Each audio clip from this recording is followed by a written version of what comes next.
Every day brings a new story of white people messing with black people, hassling them, arresting them, pointing guns at them, tasering them, all for no reason whatsoever. You know what? We should just take a minute to really consider, to search our hearts, search our souls, question ourselves. All this time, have we been wrong? Have we been unfair to black people, falsely accusing them of crime and violence wildly out of proportion? Have we? Nah. Let's take a look at a couple of recent accusations. The worst one is the first thing you can be accused of in this world. A restaurant owner apparently was racially insensitive. Hey Morgan, yesterday we showed you just a portion of the video released from the restaurant. Today, we were given new video from the people accusing the business of wrongdoing. Video obtained by Fox 46 shows the aftermath of an encounter at Captain Steve's Family Seafood Restaurant in Fort Mill on June 1st. The family, calling themselves the Fort Mill 16, says they were there to celebrate a 72-year-old veteran's birthday. They have accused the restaurant of making them leave in racist remarks. It erupted into being challenged by a waitress over and over, repeatedly over and over again, to the point where, in my words, she almost provoked him. And so tempers was flared, but at the end of the day, we do know that the 16 individuals that I've talked to, the family members, basically have said that she said, we don't want your black dog. You can see York County deputies pulling up at the restaurant after the encounter. Civil rights activist John Burnett says he believes somewhere in this portion of the video is where that phrase was said. One particular waitress in particular, she's in a blue shirt. While Captain Steve and another waitress or manager is talking to the family, she goes over his shoulder, so to speak, and says something. Because of the sound, you can't really hear it, but we know something was said in a negative manner, and I believe that the family here that have told me what she said, those are facts, it's the truth. Ballot voting machines that Georgia's buying haven't been ordered. The state is yet to decide which company gets the $150 million.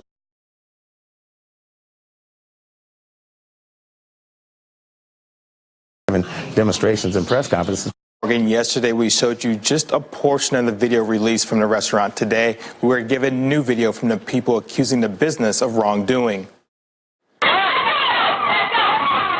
Video obtained by Fox 46 shows the aftermath of an encounter at Captain Steve's Family Seafood Restaurant in Fort Mill on June 1st. The family, calling themselves the Fort Mill 16, says they were there to celebrate a 72-year-old veteran's birthday. They have accused the restaurant of making them leave in racist remarks. It erupted into being challenged by a waitress over and over, repeatedly over and over again, to the point where, in my words, she almost provoked him. And so tempers was flared, but at the end of the day, we do know that the 16 individuals that I've talked to, the family members, basically have said that she said, we don't want your black dog. You can see York County deputies pulling up at the restaurant after the encounter. Civil rights activist John Burnett says he believes somewhere in this portion of the video is where that phrase was said. One particular waitress in particular, she's in a blue shirt. While Captain Steve and another waitress or manager is talking to the family, she goes over his shoulder, so to speak, and says something. Because of the sound, you can't really hear it, but we know something was said in a negative manner, and I believe that the family here that have told me what she said, those are facts, it's the truth. We would be rallying and having demonstrations and press conferences for nothing. Somebody said something to upset this family, upset this 72-year-old veteran. And then we see her being moved back by another waitress as if to say calm down, and then she comes again and do the same thing over again. Barnett is now calling for action of not just the waitress, but the owner as well. We now have to kind of zoom in on the owner and find out why he didn't do what he was supposed to do in reference to discipline his waitress. So she needs to be fired, and discipline needs to take place, and so he's literally, disacknowledging anything that ever happened. The Fort Mill 16, let that name go down in infamy. And let's head over to a party with 100 fellas in the streets. But that had nothing to do with anything. The cops just came up and started picking black people out at random, tasering them, cursing at them, doing all sorts of bad things to them for no reason whatsoever. Davida, I spoke to a blind man who says an officer kicked down his door and pointed a gun at his family. The police chief told me body camera video he's looked at doesn't show his officers pointing a gun at anyone. Video does show an officer tasing Ivan Tory as he sat right here in front of his home.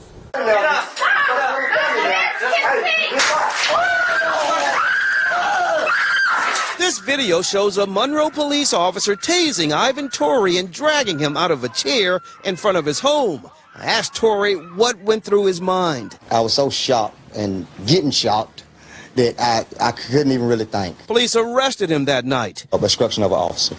Did you obstruct the officer? I did not at all. It started when police arrived at the Monroe Estates townhomes around 11 Saturday night. More than 100 teens blocked the street during a party. One officer was in the road. Go get in the house. Tory says that's when the officer tased him. The police chief has suspended the officer, but not for the tasing. Cursing back towards the citizens, and it's not going to be tolerated. The chief says his officers were cursed at, called names. He says they were there for valid reasons, giving lawful commands. The chief says the video doesn't tell the whole story. You're only seeing a small portion of what actually took place. Johnny Smith is blind. He says officers kicked in his door and held his family at gunpoint. They threw my mom on the floor and put their knees on her back. The chief says officers were looking for suspects they were chasing. Shanna Tory says her kids will never forget seeing their father tased. My kids was standing in my doorway screaming for their daddy. Daddy, daddy, and it was breaking my heart.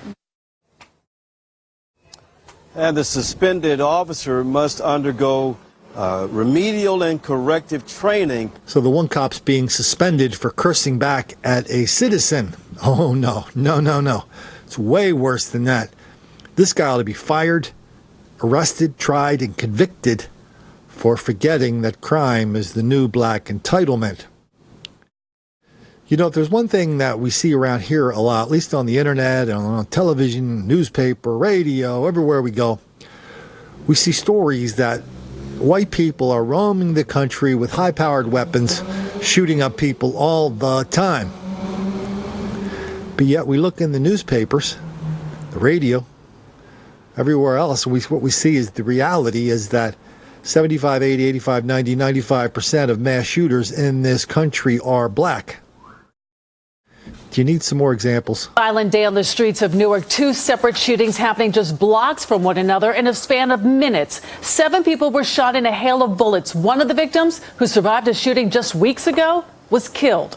Eyewitness News reporter Lucy Yang spoke with concerned people who live nearby. A rainy afternoon in Newark turned deadly when shots were fired on 2 open streets. The first blast of bullets was on Martin Luther King Jr. Boulevard and Spruce Street. It left 1 man dead and 2 women injured. 5 minutes later on South Orange Avenue and Fairmont, more gunfire. This time, 4 men are wounded. Police are investigating a shooting that left 5 people hurt in the Memphis community of Raleigh. It happened at an apartment complex at James Road and Jackson Avenue last night. WMC Action News 5's Brandon Richard live with the latest. Brandon.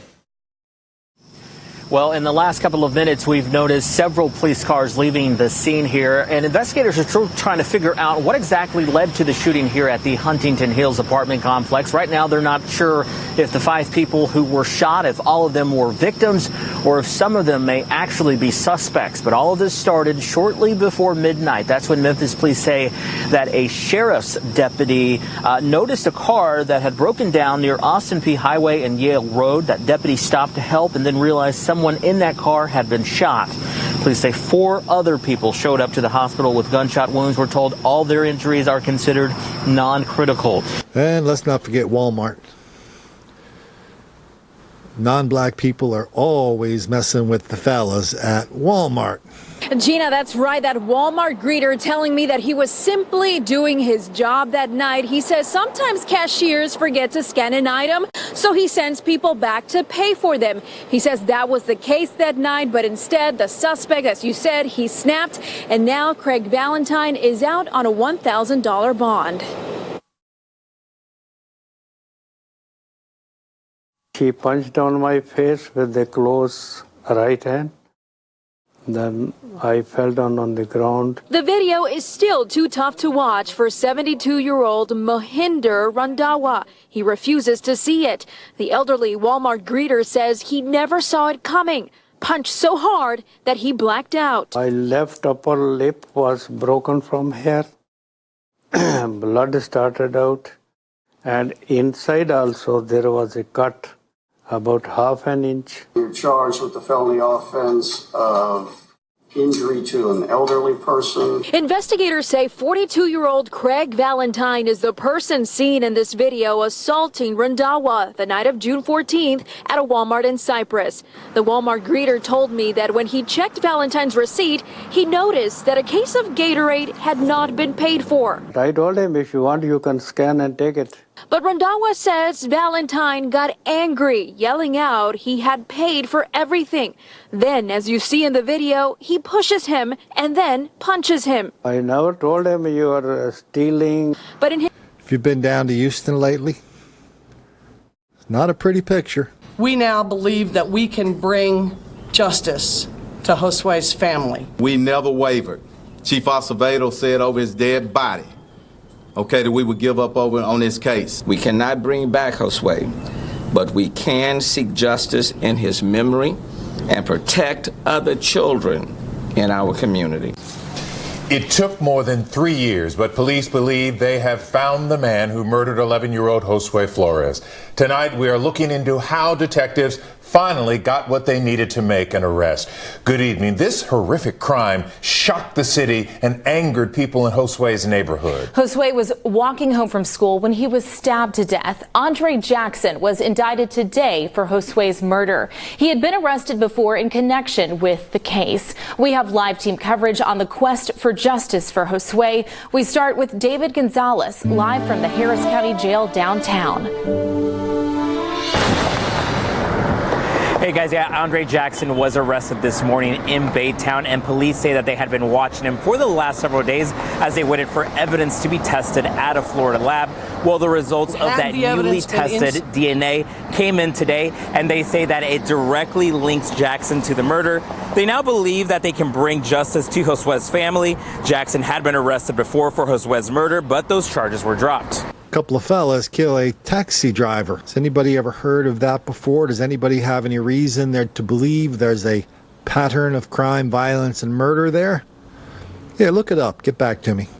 So the fellas are always going around falsely saying that white people are shooting up the country, mass shooters, when that is not true. Here's another favorite little fairy tale. White people are always rioting after major sporting events. They tried that last year at the Super Bowl. That lasted about as long as it took to find a video of 100 black people rampaging through a 7-Eleven, destroying property, stealing stuff, laughing, and laughing. I don't know if this is better or worse than that occasion. This is up in Toronto. Down in Clayton County, a fella dispatched an Asian person. We don't have any other details on that yet, except save for this. Black on Asian violence is so wildly out of proportion. I just can't get my mind around the fact why more Asians are not extremely unhappy about it. Please, sir. I want some more. What? Okay, all you racially insensitive brutes, here's the question. Is it so clear to you that white people are messing with black people so much, so often, so badly that even a blind man could see it? Or is black crime and violence wildly out of proportion, as is the denial, deceit, and delusion that accompanies it as night accompanies day? In the meantime, probably not a good idea to make the black kids angry.